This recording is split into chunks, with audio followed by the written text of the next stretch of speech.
back to the Crafty Monkey channel. My name is Amanda and this is Horace. This is going to be a bit of a different video today because I've got a sort of combined haul. There's some stamps, there's a paper pad, and there's also some crafting books as well that I've picked up along the way. So I will start. So I think I'll start with the stamps. So I'll start with the stamps. These are indigo blue stamps and some Tim Holtz stamps. I bought the Tim Holtz stamps from eBay and I bought the indigo blue stamps from the craft store. I saw the Tim Holtz stamps on the craft store, but they sold out.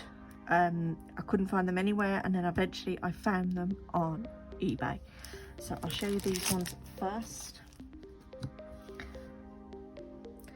So these are Tim Holtz stamps. Tim Holtz is also the creator of the Distress Ink and Distress Oxide pads that all crafters use. This is called their Snarky Cat Halloween collection.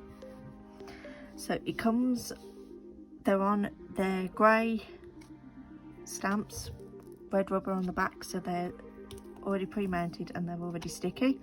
They come on this plastic I suppose sort of divider that looks already a hole punch, so if you wanted you could pop it into a ring binder. The light is shining off the plastic, so I'm going to bring it up so you can see. So you've got a bat and you've got these sayings which are quite cool. Though I showed some stickers in a previous haul which sort of had snarky comments on, so these sort of match in. Then you've got the witch's hat, and then you've got the cat itself. I mean, this cat is just awesome. I mean, it's so confused. It doesn't know what's going on at all, and I love it. You've got him in various different poses. And then down here, he's upside down. Then you've got the witch's broom and the pumpkin. And you've got the little jar of mushrooms, and then the spider's web. That's sort of what makes it Halloween, and the Happy Halloween stamp. But then there was this one. I was meant to be have that, but there were too many other options. I have that on a different stamp set by All and Create.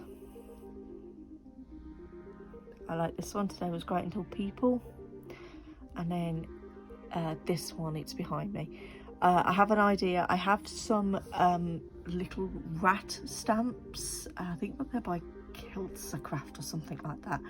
And I thought that would be quite good. I could stamp one of the rats and the cat and then put this in, but the cat's saying it because the cat's scared of the rat. That's my thinking anyway. So if we just turn these over, so these are, as I said, red rubber, and they'll just pop out, and then you can pop them back in as well. These are quite deeply etched, so you should get a very nice print off these. So that's the Tim Holtz ones. And then I got these from Indigo Blue. So this is Indigo Blue's collaboration with Zuri. Zuri make molds, so molds that you would use for either sugar craft, you know, to put around cakes, or you would use with resin, polymer clay, paper clay, hot glue, texture paste, things like that, cream paste, which is from Stamperia, things like that. And their designs are amazing. They're all mostly sort of fantasy based, but I don't really use molds. I have a couple that I've used with embossing powder, ultra thick embossing powder. You melt that, you pour it in, it kind of has a resiny type texture, and you can colour it with coloured embossing powders, but that wouldn't really work for something like that because this is too detailed. And I've always liked the designs, but I've never bought them, as I said, because I have no need, and they're not cheap. But they have turned their moulds into stamps, so you know, I was a little bit more excited about getting one of those. Again, I bought this over the craft store's 6th birthday, so free gift with purchase. So free gift was the little stamp here. It was a sort of random choice. Everybody got a stamp this size, but it could have been one of about 4 or 5 different designs. So I got Sunshine Flower. This is quite a nice little stamp, quite a nice little background stamp. And Indigo Blues stamps are like the Tim Holtz stamps, so they're grey with the red rubber. And again, quite deeply etched. So this is the Zuri Enchanted Castle. So you get this is all one big stamp. And these are separate. I'll turn it over so you can see. Take this out of the packet. So you get the sayings, the 4 dragons, and then the big castle. So if I turn it over, you can see how big these are. So this is a big stamp. You're going to need a stamping platform for something like this. I do not have a stamping platform. I need to buy one. To get this to stamp properly, it's going to need a couple of goes. You're going to need to ink it up, press it down, lift it, re-ink it, press it down, which obviously is something that you can do quite easily with a stamping press. You can't really do that if you're trying to eyeball it, because you're going to end up with ghosting. But the detail in this is amazing. And once this is stamped out, this is going to look amazing. When you colour it in, you can colour it in with inks, paints, just normal fine liner pens. So you've got this sort of big moon and the sort of castle in the moon, and then you've got these little dragons as well. This would look nice as well. You could stamp this, and then into some of this detailing you could do Zentangling, which is sort of like the black and white doodles. That would look quite nice for something like this. So those were the stamps. So next I'll show you this paper pad, which I bought from the Works for £3. The Works is it used to be a bookshop, but it does all sorts of things now. Books, crafting, stationery, gifts. And I found this in there, and I just thought it was an unusual paper pad. I've bought a few crafting items from there actually before, and they've all been decent quality. I've also found a lot of craft books in there as well. So, this is what the paper looks like. They are double-sided, so you've got this sort of marble. I'll do what I did with the Graphic 45 video a few videos back, and I'll turn the pad round.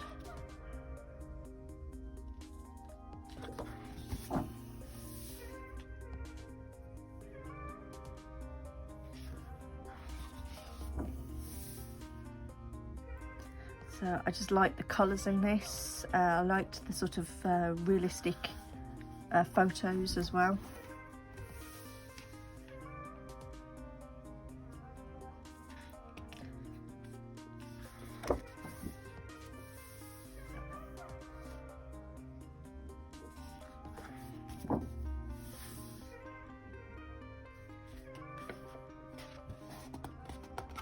And then you've got like a cut apart sheet.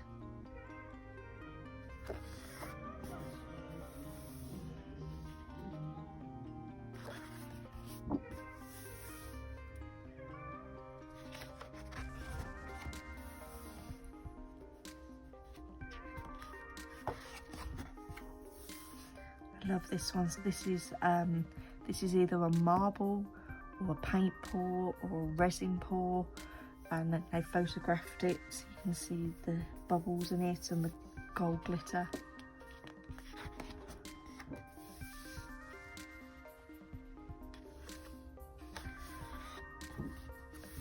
I don't actually need to turn the pad round because now we're repeating, and this is the back of the other papers. You've got the palm leaves.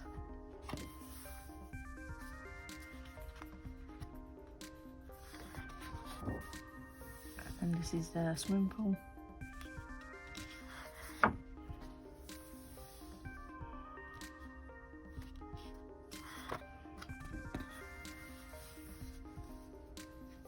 Like a fish hiding in a sea urchin, a sea anemone, or whatever it is they're called that they hide in. A jellyfish.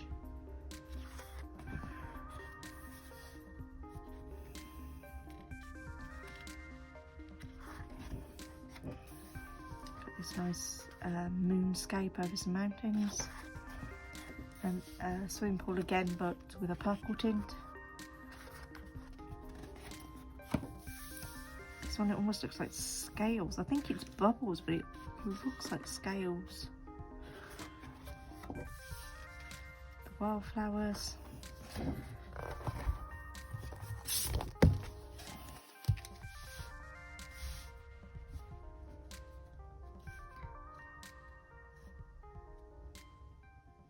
So that's the paper pad.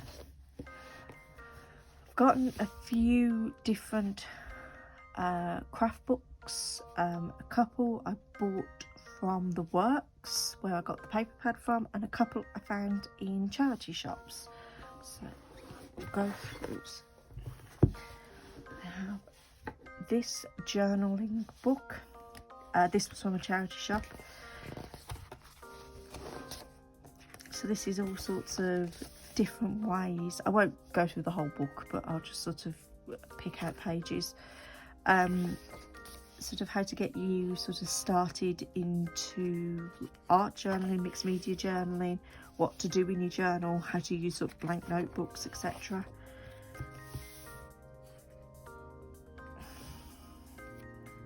It's telling you all the sort of things you might need.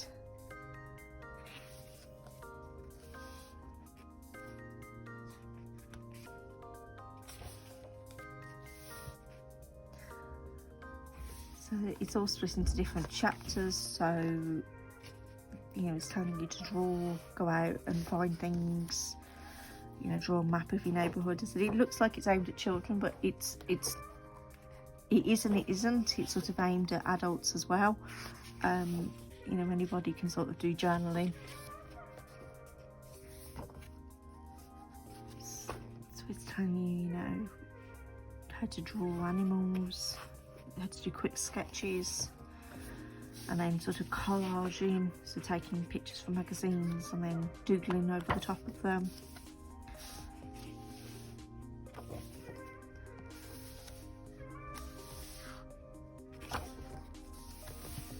This is, you know, adding ink blots onto paper and then doodling over the top of them, turning them into flowers, birds.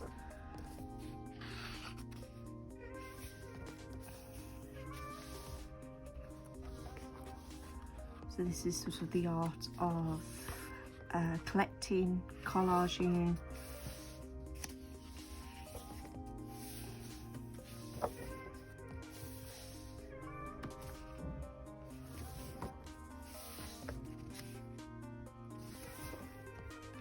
How to use washi tape. If you're a crafter or a journaler, you always have washi tape. To, you know, add photos in.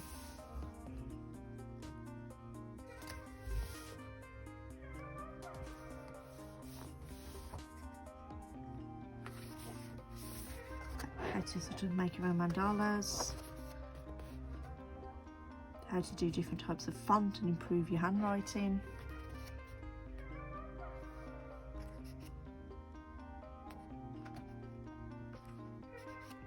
Do a word jar, and then examples of tiny art journals, and how to make your own journals, decorate them, how to bind your own.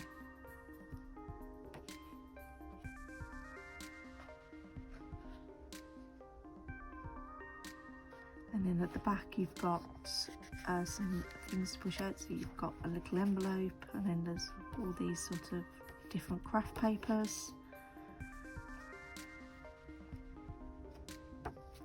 and then speech bubbles, and then you've got some stickers as well. So that was Journal Sparks. So that was from a charity shop. I think it was $1.50 or $1.99, something like that. This would have been, well, it's in dollars. It was $15.95, so it would have been around about $12.99, $14.99 brand new. That was a good find. My boyfriend actually found that when we were looking through some books. We added it in, and I think it was 4 books for £3, so it was even cheaper, so that was a good find.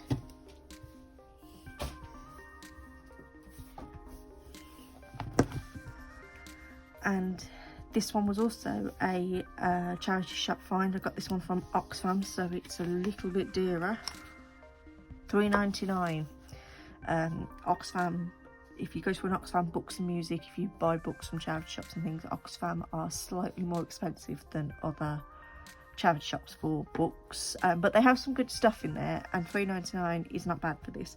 I have some other books in this range, paper scenes and paper towns, I think, or something like that, but this is how to make paper plants. I said again, this hasn't been used. So it sort of gives you the step-by-step of how to make these different flowers at the front. Cactuses, succulents. You sort of get an idea of where you're going.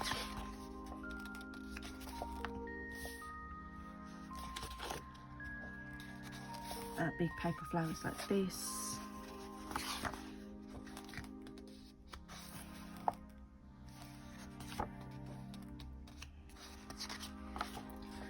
And then you get the templates to cut out. These are not die cut. You're going to have to cut these out by hand or with a craft knife.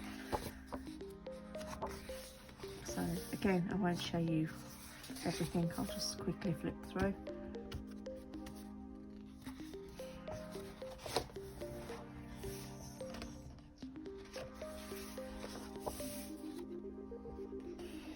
These would be slightly different to the sort of crepe paper flowers that you can make and get kits art for. They have a softer touch. These have got a slightly more cartoony, but not quite. I'm not quite sure how to explain it. The crepe paper flowers are meant to look more realistic. These will look like, you know, you've cut them out of paper and stuck them together, but that's the look you're going for, particularly with the pattern paper and things like that.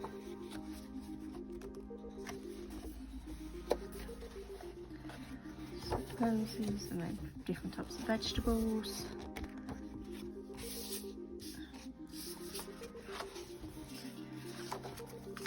Somebody's random receipt.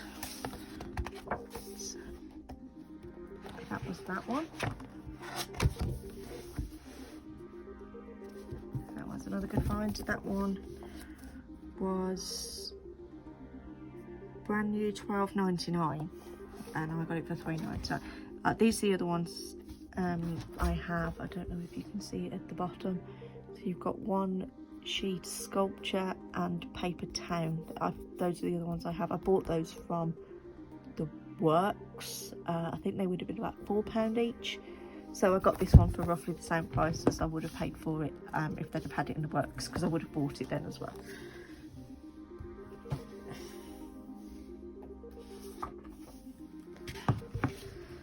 And then I got this one. This is also from the Works. This is Crocheted Wreaths. I have another Crocheted Wreaths book. I do a lot of crochet. I haven't really shown any of that on the channel because it's a bit difficult to do unless you want to watch me crochet a jumper for 6 months. It's, you know, not the ideal thing to show.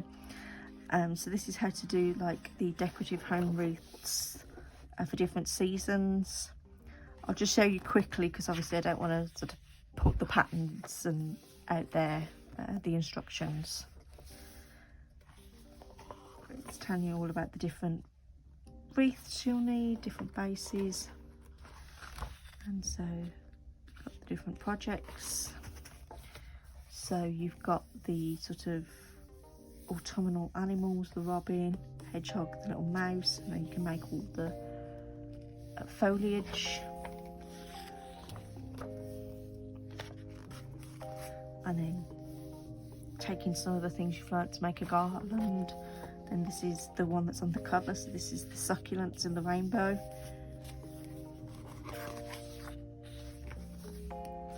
Then how to use the same thing to make a little terrarium. And you've got a little Valentine's wreath, so you've got the lovebirds and the little flowers. You've got the autumn wreath with the little foxes. So this is amigurumi style of crocheting, and then you've got the sort of flat crocheting, almost granny square flat for the leaves and flowers.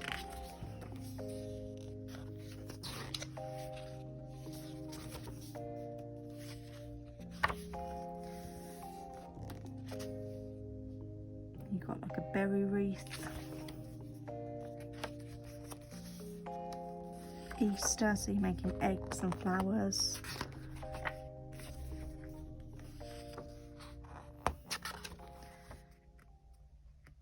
Different types of flowers. This is using mohair, so this is why this is fuzzy.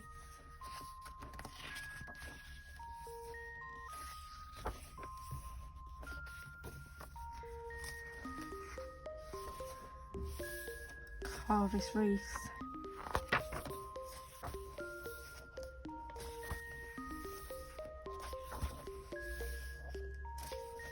And like a little mini harvest basket. You've got a Halloween wreath with little pumpkins and the owl. And the spider's web would also be crocheted in. That's the lace crochet technique. And then you've got a little Christmas wreath with the pom-poms. The little stockings.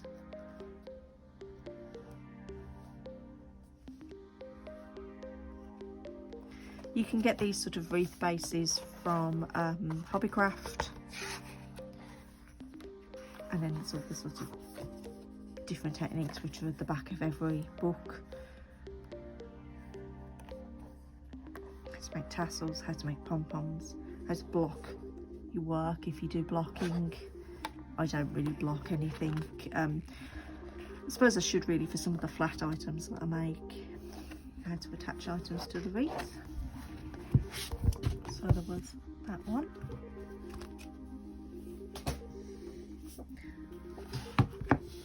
And then I got a book about needle felting. I've had a little go at needle felting, but it scares me because of the stabbing that you need to do with the needle, and I can pretty much guarantee I'm going to stab myself with something.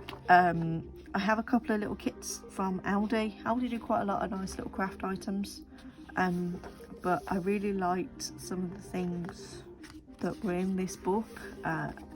Probably way too advanced for what my skill level, but I bought it anyway. I think this one was $3.99. I think the wreath one was $3.99 or $2.99 from the works. I also found a load of felting wool in a charity shop for £6 in a big box. It was one of those Kirsty Allsop craft kits. It had been slightly used, like one pack had been opened. Somebody had attempted to make a bead and then given up, so it had gone to the charity shop. So I pounced on that.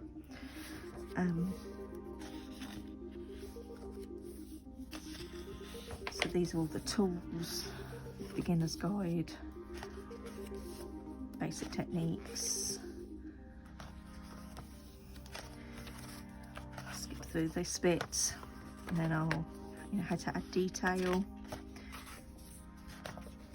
and then I'll show you some of the projects. So there's heart bunting. This would be quite straightforward actually. This would be quite a beginner level. Gingerbread People. This is made using biscuit cutters, so you felt into the shape, so that's quite a good idea. And then this is using polystyrene ball and felting around it, different versions. Then how to make a pin cushion in a teacup. I mean, this is just adorable. I wish I could make something like that.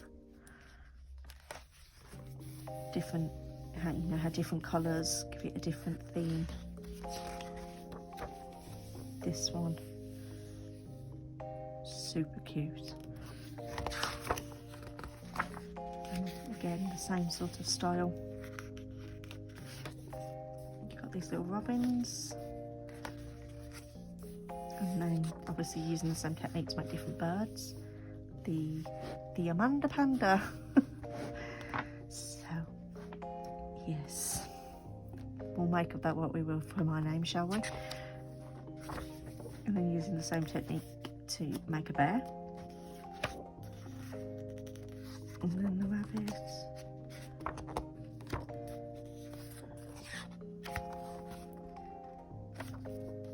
And then, I mean, look at this little jumper. It's so cute.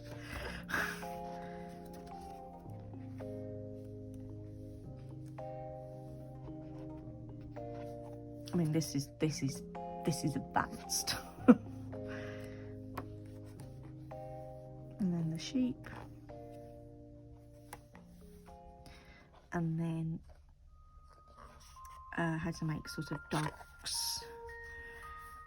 And obviously this is quite advanced because you've got to make a wire aperture for these. Same with the fox. And then the templates at the back. But I'm prepared to give it a go. So that's the needle felting. So I hope you enjoyed that slightly different video to normal. Don't forget to like and subscribe, and I will see you next time. Bye.